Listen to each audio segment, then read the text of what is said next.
In the early 80s, when I was 8, my family was visiting my uncle who lived in the backwoods of Missouri. He lived on a lot of land, and the only other people who really lived on the streets were relatives. So no one else ever just happened to be out there. This meant that no one ever locked their doors because random family members were always coming by for this and that. One night, while I was there, my parents and aunt and uncle decided to go to a nearby town to go bowling because bowling. My brothers, who were 11 and 12, my female cousins, 6 and 14, and I'm female, stayed home. It was still daylight when the adults left, but it started raining pretty hard and got pretty dark. We used to play this game that was essentially hide and seek in the dark house, but we cleverly called it vampire. There was a thin little mattress on the living room floor, as some of the kids would sleep on at night. So the person who was it would lie on the mattress and fold themselves into a coffin and count down to midnight. When they got to midnight, they were looking for you. Again, all the lights are off, and you tried to make it back to the coffin before you got caught. Because the house was in the country, it was pitch black at night. We couldn't see the hand in front of your face. What this was meant for was the game is 1. You couldn't tell where the vampire was looking, so you just had to make a break for it, and 2, if you were extremely lazy, and I'm sure by now you can guess which one of us met those standards, you could hide in the living room with the coffin and get to the base quickly. Ben, my 11-year-old brother, was it and was doing the normal countdown. I was hiding maybe 6 feet from him. As he's counting, there's a flash of lightning. I don't know if it was already looking at the living room window or if the lightning made me look, but the backlight of the lightning, I see a man with his face against the window. He had his hands on each side of his face, like he was trying to peer in, and looked exactly like the stereotypical creepster. Heavy set, scraggly beard, etc. I could feel every hair on my body standing on end. Immediately, I began trying to convince myself that I didn't see what I saw, but then Ben sternly whispered, "If anyone is hiding here, stay still." I sort of croaked out in, "I'm here." Right as there was another flash of lightning, Creepster was still there, but was no longer trying to look in the window. Instead, he was looking towards the front door.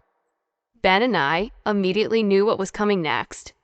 From where he was standing, Creepster was only about 5 feet from the front door. Ben was the same distance, but there was a couch between him and the door. Ben leapt over the couch and looked to the door as the Creepster started trying the handle. At this point, I guess Ben decided it was best to let the creeper know that people were home and to know that he was there, because he flipped on the porch light and then started turning on the lights in the house. This is going to sound weird, but I was too terrified to panic. Having said that, I was relying completely on Ben to know and to tell me what to do.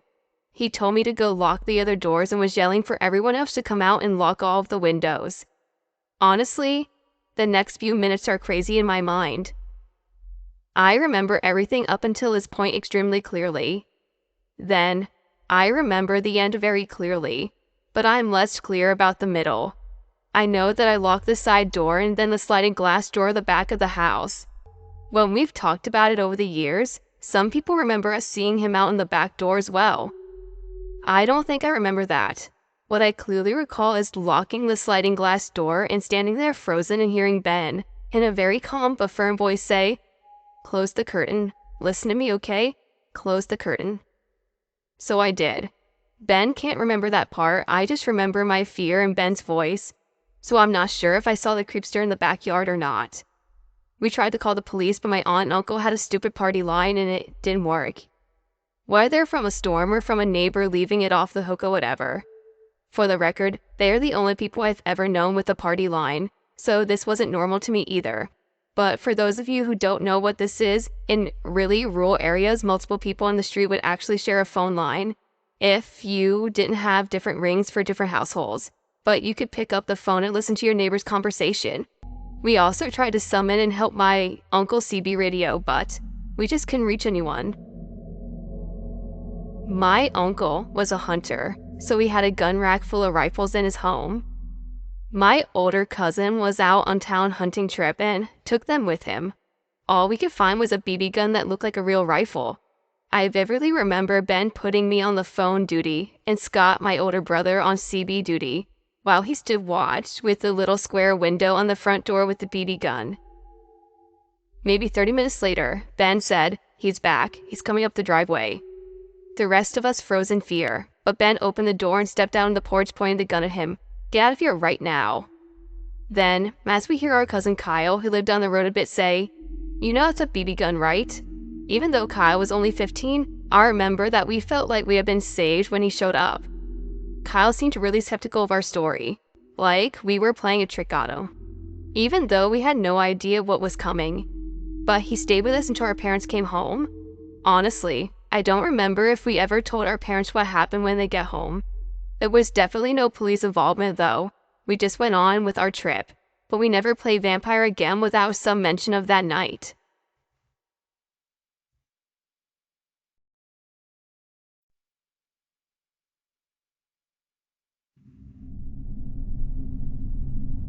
I'm an avid hunter.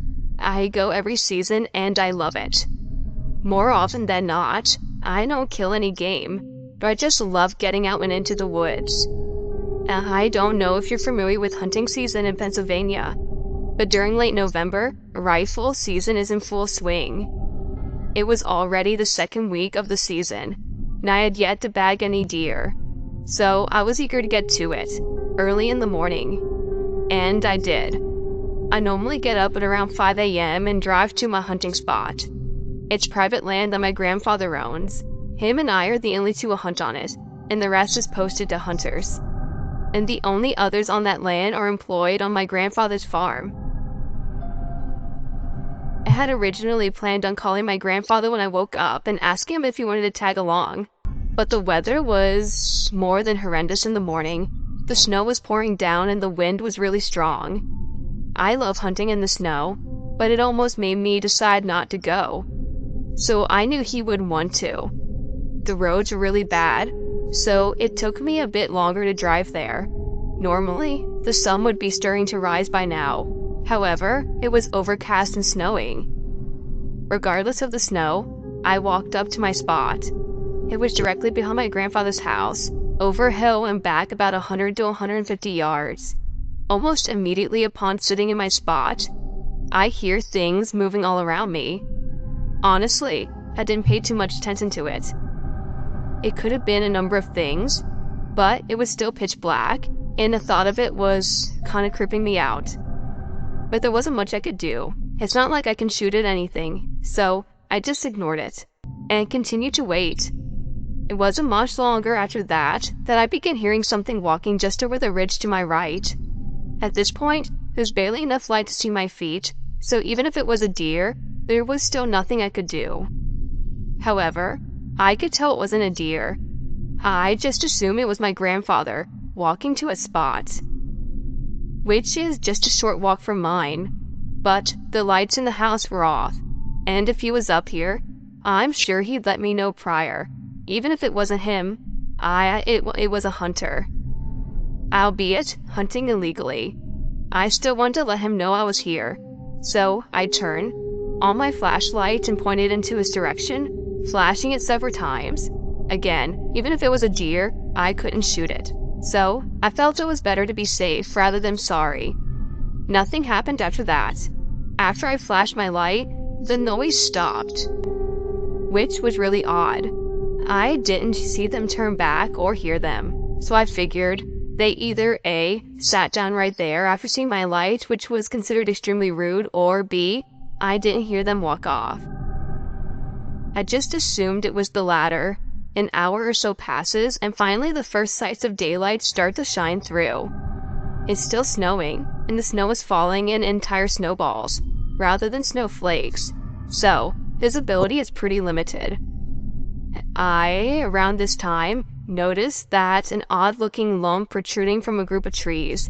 The shrubs atop the hill that separates me and my granddad's house, right where I had movement earlier.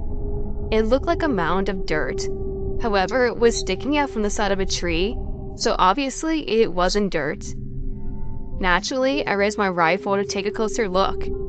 I could tell immediately that I was looking at the side of an older-style camouflage coat. It took a minute, but it finally clicked. That was a person over there. I just thought it was a hunter, so I didn't know what to do about it. I knew if he was hunting on our land illegally, and from that I could see he wasn't wearing anything orange, which is required of all hunters during their rifle season, and I could tell just from looking whoever this wasn't my grandfather. I sat there for a minute debating my next move, but I decided to call my granddad at the risk of blowing his stunt if that was actually him over there. So, without taking my eyes off this guy, I pulled out my phone and dialed his number. To my dismay, he picked up, and I told him what was going on. So he told me that he'd make his way up, but I decided on my own to give this guy a whistle, to let him know I see him. But he didn't react at all. After a few minutes, I started to walk up to this guy.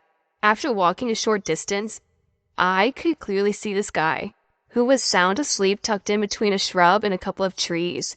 He obviously thought out here was a great place to lay down, as I would never be able to see him and his coat was not stuck out. And as I thought, he had no orange on. I gave him another whistle, much louder, and he woke right up, almost immediately shuffling over to hide his exposed coat. He had a nasty, scruffy beard and a gray hat. Honestly, he looked like a harmless homeless man, probably in his 50s, but he had a perfect view of my granddad's home from his spot, and I had a pretty good idea that he was planning to do once my granddad left the house. Once this guy realized he'd been caught, and he'd saw 6'5" mad Yai carrying a rifle, he started freaking out. His face went pale, and almost instantly he tried to feed me some bullshit that he'd gotten lost during a drive with a group of other hunters. A drive as a coordinator pushed through a thicket in order to drive deer to hunters sitting at the edge of a designated driving area. However, the closest public game land is miles from the spot, so I knew it was a lie.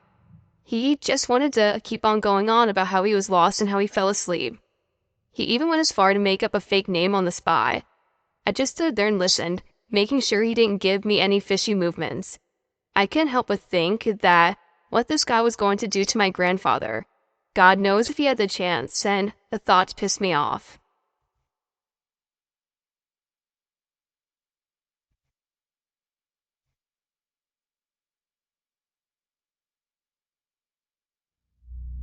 This story happened about 2 years ago, and I still occasionally think about it.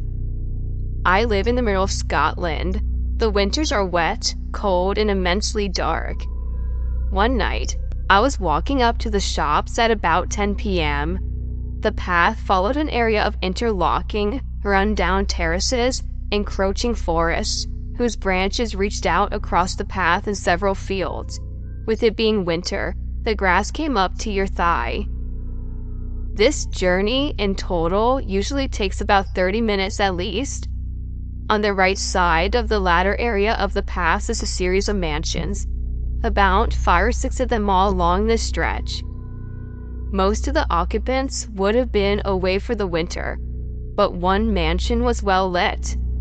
This mansion was just like the others, a posh estate building which was well kept as they usually are apart from the specifically placed ivy.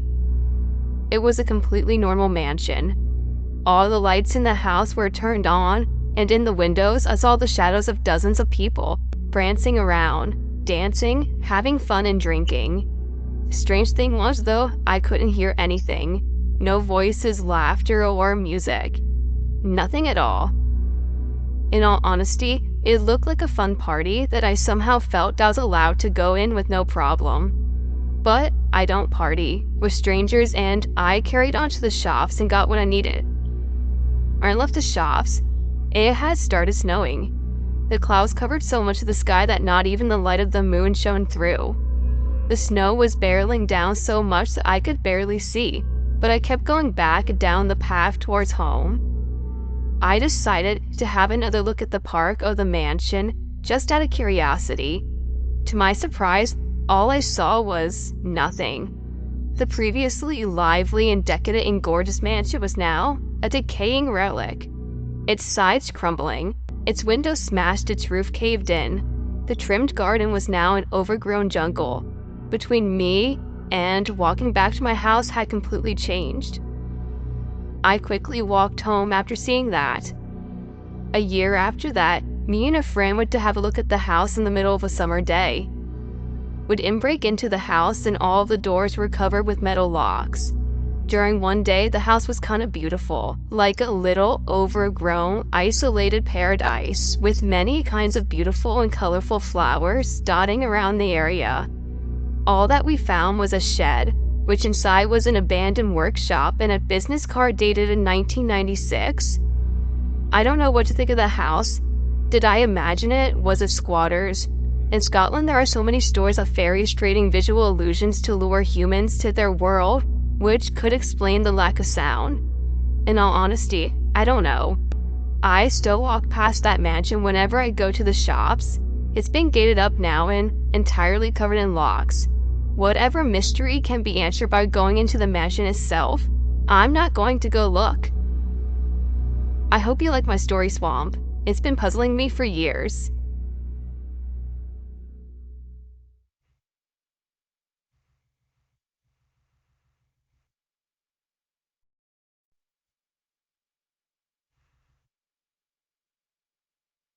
This story is from my stepdad, who at the time lived in California from a young age into his teens. It was in the 70s when he and his family lived in Desert Center, California. My stepdad, Jake, is guessing he was about 10, old enough to play on his own and be trusted to stay close to home when out with friends. Where could they go, really? It was a pretty isolated out there, and there was nothing really to do anyway, so this all loops into the story, though, I promise. So, this Saturday was like any other weekend. Jake got to have a friend over for the night, a kid named Randy. The plan was dinner, movie, games, then bedtime. When dinner wasn't quite ready, both kids were getting antsy inside the house, asking mom to play outside so dinner was finished cooking. They got permission, and they ran out into the early evening. The backyard was desolate, open and prepped with an old broken-down car, ideal for makeshift jungle gyms for two 10-year-old boys. The next few minutes, they were just playing away, and simultaneously, they both were sharing a paused look before they turned their heads up to the sky. My dad just remembers lights circling above them. The ship was round and silent. He and Randy were both transfixed on it. Neither of them moved, and they were still as statues with no fear, just watching what was happening in front of them. It was so odd and random, and then it was gone. Both Jake and Randy blinked at each other again, and then hear the rage in Jake's father's voice. "Where the hell have you been?" Jake replying, "We both been here the whole time, Dad." "The hell you have. You're both an hour late for dinner. I've been out here twice to check for you boys and neither of you were out here." Over an hour of Randy and Jake's memory were gone. They both have zero recollection of what happened for the last hour. My dad still swears he doesn't remember a thing other than playing outside, seeing the shape and the lights of something unidentifiable, and his father never believed that Jake and Randy never left the property. To this day, his dad still thinks both boys snuck off somewhere to get into mischief. After another year, my stepdad and his family moved away and didn't return to the same location till he was about 15. And when the family returned, my stepdad went straight to see Randy. Not a moment after the basic questions of hello, how are you, did Randy ask, "Hey, you remember the sleepover at your place?" Jake replying, "Yeah, man, but I don't remember entirely everything, just the lights." Randy said, "Same here." So that's my stepdad's encounter with an other kind. He remembers something without actually remember everything. Except that his father was very pissed for a while after that. He also lived in a haunted house as well, but I still have to get more details on that one.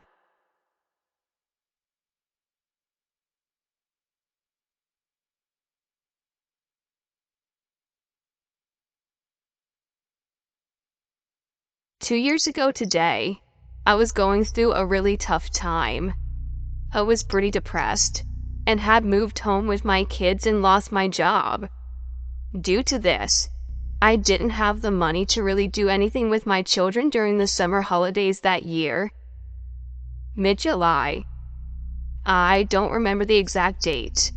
Me and my kid's dad and his dog and my two sons, who were 7 and 4 at the time, decided to go for a picnic at the castle ruins near our home.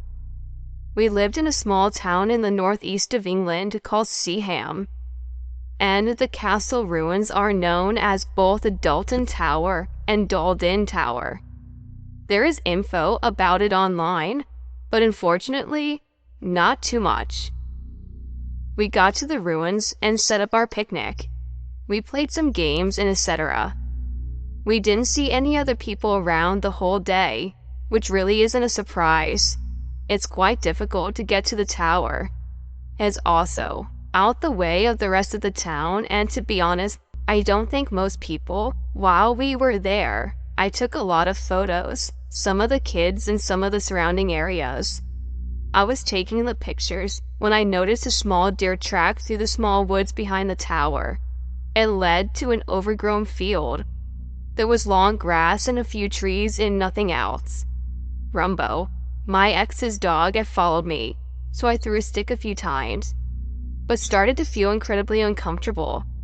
Not so much fear, but just like a feeling like I shouldn't be there. So I took my phone out, snapped a quick picture, called for Rumbo, and walked back down that little trail to where my family was, and we continued on with our day. We had a great day as it goes, although the uncomfortable feeling stayed with me until we left. When we arrived, I had quickly glanced through all the pictures I had taken that day and uploaded them to Facebook. Within minutes, I got the usual likes and comments, until there was a comment on the overgrown field picture.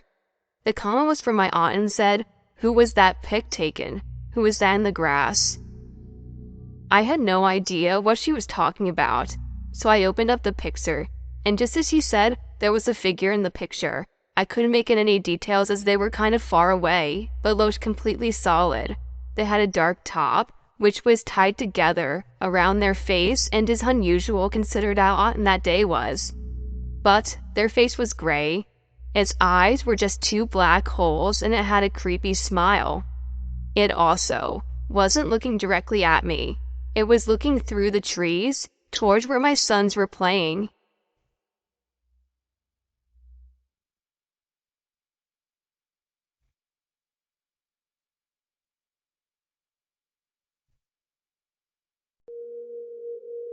I'm a 17, soon to be 18-year-old guy in Sweden, and I live in a small town with a huge amount of woods around me.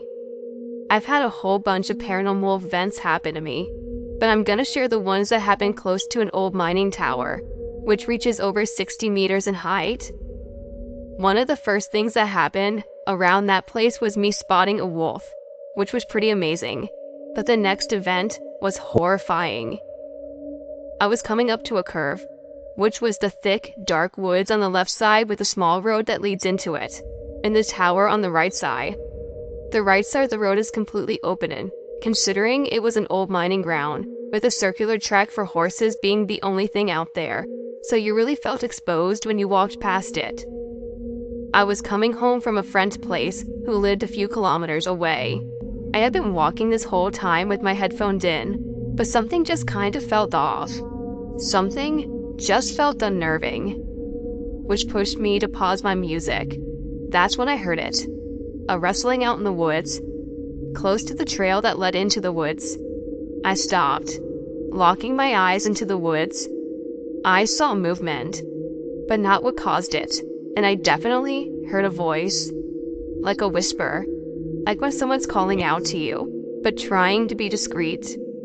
I froze, but me being the curious and horror-loving person I am, wanted to find out what it was, so I started walking in on the road that led into the woods. The road had two splits, one which led under a small bridge. Up next to the bridge, hiding behind a bit of shrubbery, a fucking man was squatting down. But it wasn't a normal man.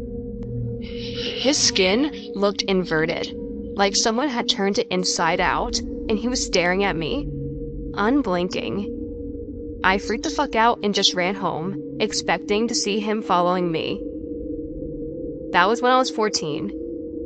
I really didn't talk about it, but more weird stuff happened around that area, mostly at night. I spent a lot of time outside, and I passed that place often with friends. We often hear footsteps echoing inside, slamming, and usually see shadows rushing up the stairs through the broken windows. But one of the most horrifying things we saw was on the top of the tower, and it happened about 2 months ago. It's an exposed platform on the top, and we were standing. We were looking at the open fields close to the tower, talking about random things, just killing time.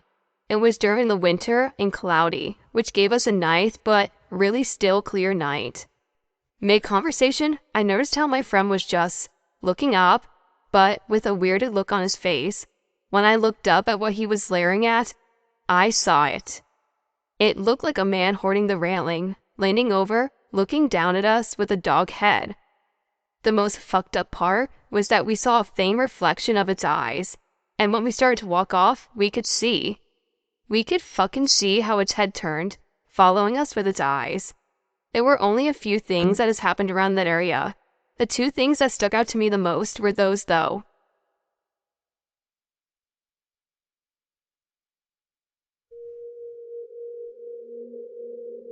I was 12 at the time. I lived in this house that was in the middle of nowhere. The only thing that was close to my house was a cemetery and farms. It was around noon and my parents left out of town to go get groceries. While they were gone, I was supposed to be cleaning my room, but of course I wasn't. I was on my bed playing on my iPad. The stairs in this house were very loud, and each step it'll make a creak noise. I heard the loud creak and I immediately jumped off my bed and started cleaning. It was my mom. She came into my room and she didn't say much, which was odd for her. She just said hi to me and mumbled, mentioning that she needed something.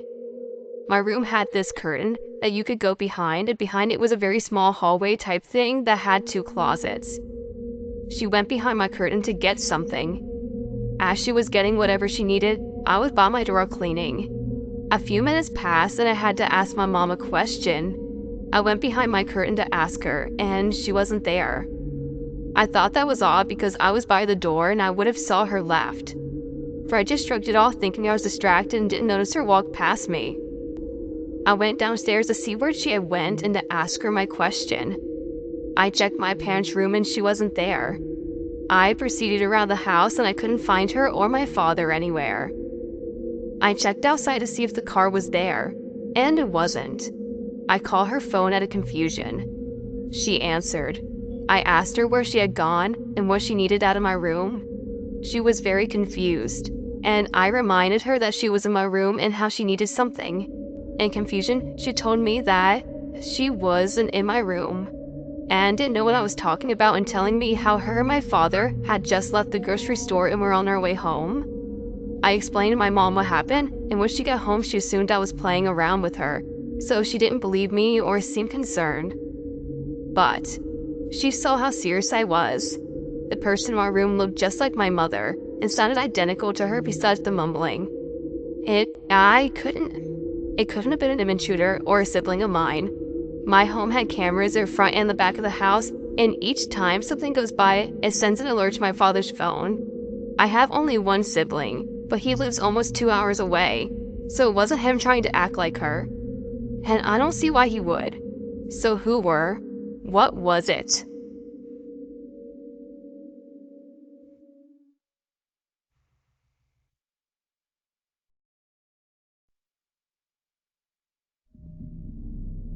I'm currently a teenager, and I live in southeastern Ontario. More specifically, only an hour drive from Algonquin Park, which is one of the largest national parks in Canada. So you can imagine, most of the area I live in is densely wooded area, filled with wildlife and plenty of fishing and hunting locations. The incident that I'm going to be talking about took place a few years ago, and I was around the age of 10 or 11. My friend, who we'll call Jackson, had invited me and another friend up, we'll call Tyler, over to his house for a birthday party. It was just turning spring to summer here in Ontario, so the snow had finished melting and the weather began to warm up. Jackson lived at a town, through the back roads at a nice location where him and his family enjoyed 100 acres of land, 50 of which is theirs, and 50 which belongs to his neighbor, who allows them to use their land free-willed. It's beautiful with many small lakes, dense woods, and wildlife. Tyler and I arrived at Jackson's house the night prior to which the incident had happened. We spent the night gaming, having a bonfire, and actually passing out to a movie. The next morning, around noon, we decided we would head out into the wilderness and build some sort of fort and shoot some red squirrels with a pellet gun. Just boy stuff. After around 20 minutes of walking through the woods, we found a spot that we'd like to build in a clearing. This clearing was separated into two sides, with a creek flowing through the center. We were on the side in the direction of Jackson's house. However, his house was still a good walk away through the woods. On the other side of the clearing was a thick tree line, which we paid a little close attention to. Anyways, we began gathering ferns and branches to begin construction the fort. Tyler and Jackson both split up to gather materials, while I stayed put at the base of the fort and began building the foundation. I sat down to take a break and to take a drink of water as the sun had been beaming on me and I was boiling hot. When in the corner of my eye, to my left, I spotted something. I turned my head to glance at the tree line across the creek to see what looked like a bush moving on the outskirts of the tree line. I sat there for a few seconds, trying to make out what it was, when it simply stopped moving. And I decided to get a close look, and stood up and walked 20 to 25 feet forward, closer towards the creek. Jackson had just returned with some ferns, and was puzzled at where I was going. He called my name and asked where I was heading off to. I signaled for him to be quiet and to come forward. He came toward me and began to take a knee beside me in the tall grass. I pointed towards the tree line and asked him if he saw the bush I was keeping my eye on. He shook his head. As he shook his head, this bush slowly began to rise upwards. Suddenly, this thing had legs. They were mossy and very damp. However, it stood upright like a human. It just stood there gazing off in the opposite direction. I know now that I should have got out of there. I should have tried to get a better look at his body too, but I was kind of freaked out. Its torso looked very long and lanky, very skinny, and was covered in some mossy, damp substance as the legs were. The arms were very long and hanged all the way down to its knees. It was again covered in this mossy substance. I began scanning for the head, but had trouble locating it, and that's when I realized this thing was facing in our direction. But it didn't appear to have a head. It looked headless. I turned to ask my friend if he'd seen what I was seeing, and he didn't answer. His face turned pale white, and I turned back to see this thing moving again, directly at us though. My friend got up and turned around yelling Tyler's name and telling him to run. However, I kept my cool and wanted to see this thing closer. It moved awkwardly and slowly, and it appeared to have been crawling, but it was more of like a half crawl, but dragging its legs. Suddenly, a foul stench came upon me. It smelt like raw sewage, spoiled meat. The thing was still a good 80 feet away, but I decided that it was best if I get out of there. My friends were long gone already, up and over the hill on the other side of the clearing. When I'd made a good distance, I turned around for a moment to get one last glance at the thing. However, I was relieved to see that it had stopped moving again, and sat idle. I went back to sprinting towards the house and managed to get there in a solid 10 minutes. When I arrived, Jackson and Tyler were waiting for me inside the house, and when I got inside, we locked the doors. Jackson's parents were not home, so we were alone. Jackson asked what happened after he left, and I explained. Tyler began sobbing in fear, and we calmed down. We put on a movie until Jackson's parents got home. We agreed not to tell anyone, as it seems kinda silly when you explain it. However, it's the truth and nothing but the truth. Not sure what Jackson and I saw. However, I'm convinced I may have seen some kind of cryptid. I've never heard of anyone describe this foul creature we saw out there. But maybe one of you guys have.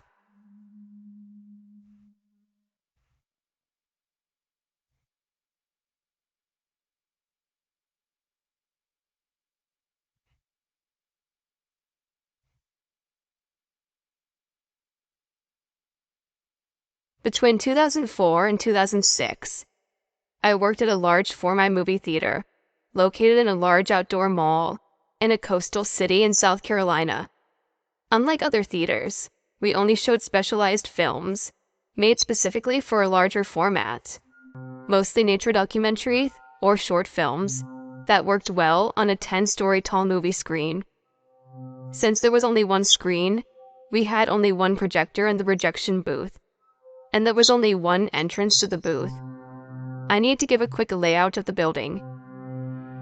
You entered through the front doors, and immediately to your right was a ticket counter, and behind that was our office that had the safe inside it. Straight ahead of the front doors was a large staircase that led upstairs to the theater entrance and concession stand.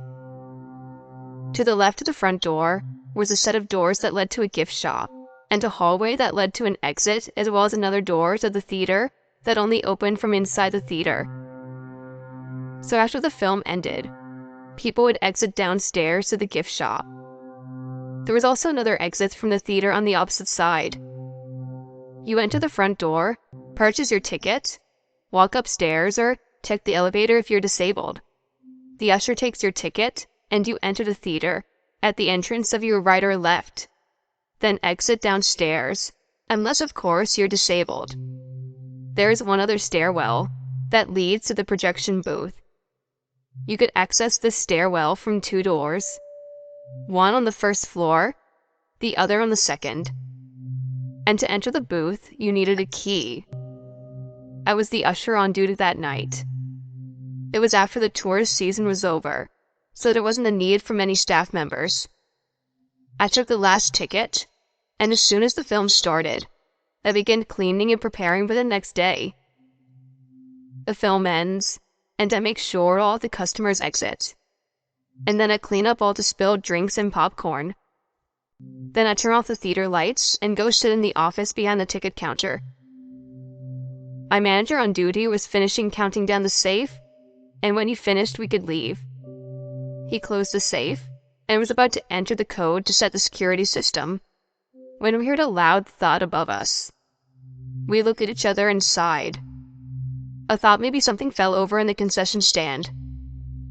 We made our way upstairs. And long story short, we checked everywhere.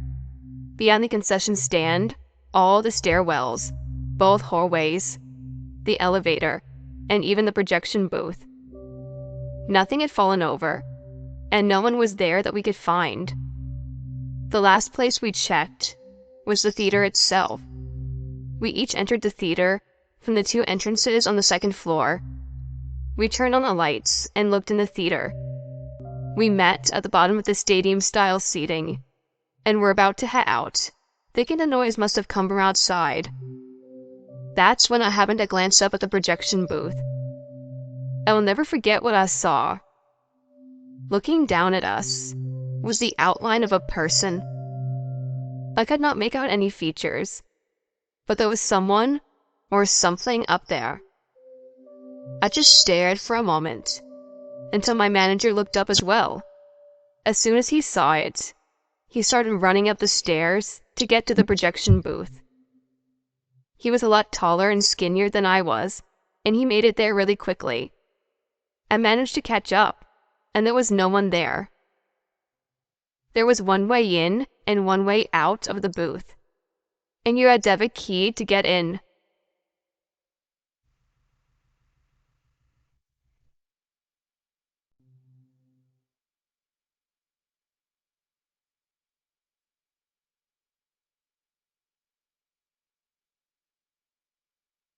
This is not my story, but my cousin's.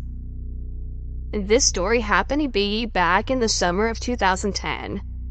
I was working for a major landscaping company, and the crew I was working for was the smallest crew there. There was just the three of us. Our job was to prepare new locations for landscaping. We always got to go to really cool locations and pretty much do nothing all day, except small stuff, like planting grass, watering trees, etc. Anyways, you get the point. We had been dispatched to a new warehouse that was being built. The grounds were absolutely massive, so we had a lot of ground to cover. We started early in the morning and around 8 a.m. The day seemed like it was going by quick. Just to note, the warehouse was in the middle of nowhere. Well, that's what it felt like anyway. I do remember that in the distance I could see rows of massive electric tower lines, maybe 300 yards or so away. And from the clear sky, around lunchtime, the other guys wanted to go grab some lunch. I had brought my own lunch, so I agreed to stay with the trailer. They took off and I began to sit against the trailer and eat my lunch. I was facing the power lines.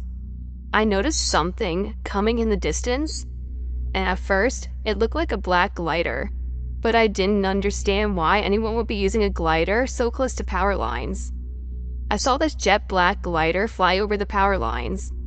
Now this glider was maybe 100 yards away. To my shock, I noticed that this was no glider but a bird. I couldn't believe what I was seeing. This thing was huge. The bird then took a quick U-turn and started back away from where it came. I took off towards this thing. It was of course way too fast for me to catch. It flapped its wings and took off, missing the power lines. In my quick dash, I noticed I had dropped my old flip phone, which I was going to use to attempt a video of this thing. I have seen a Californian condor, and I have seen a crane and a turkey vulture. This was nothing that even comes close to those. This thing was 10 times the size. To gather a good perspective of its size, I will guess that each power line was about 30 feet or so from each other, and the bird's wings would be half that. So I'd say they maybe spanned 22 to 24 feet. It was absolutely jet black, maybe just a little white on its neck. Its beak was really long and sharp, and it had raptor-looking feet. I didn't hear it make much noise, but it did flap its wings,